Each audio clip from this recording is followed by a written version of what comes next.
What's up everyone? This is Ankit Device and you're watching my channel that's name is Abhi Coaching Institute.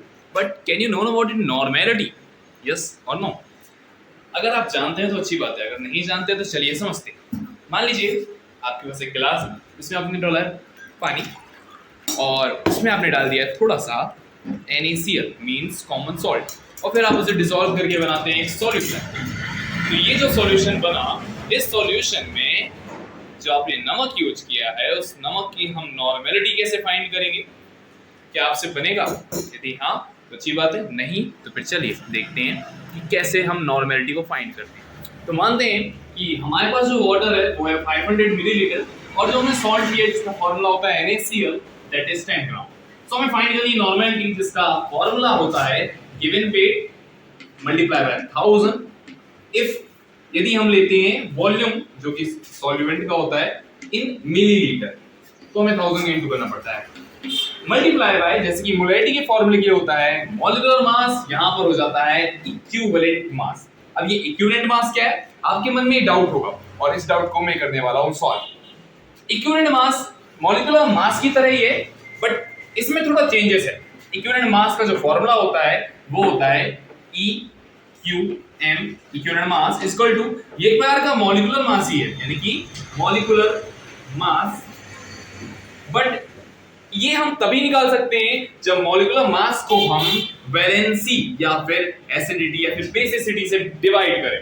तो equivalent mass का formula simple होता है कि molecular mass upon में valency.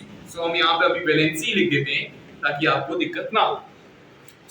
हमें पता है कि अगर हमें सॉल्ट की इक्विवेलेंट मास निकालना है तो हमें पहले निकालना पड़ेगा मॉलिक्यूलर मास और उसको हमको वैलेंसी से डिवाइड करना पड़ेगा क्योंकि equivalent mass equal to molecular mass upon valency. So first we find the molecular mass of NaCl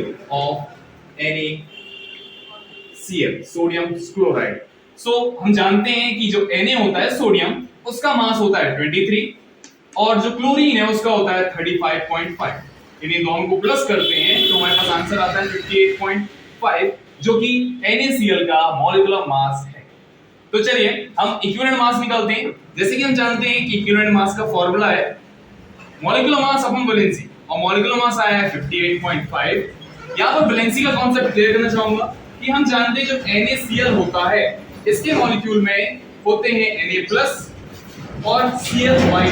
आप ध्यान से देखेंगे यहां पर +1 है वैलेंसी इसकी Na की और क्लोरीन की है -1। तो इन दोनों की जो वैलेंसी है वो हमें लेनी है 1। सो 58.5 अपॉन 1 ये काफी इजी है क्योंकि NaCl की वैलेंसी 1 होती है। सो हमने यहां पर लिखा 58.5 अपॉन 1।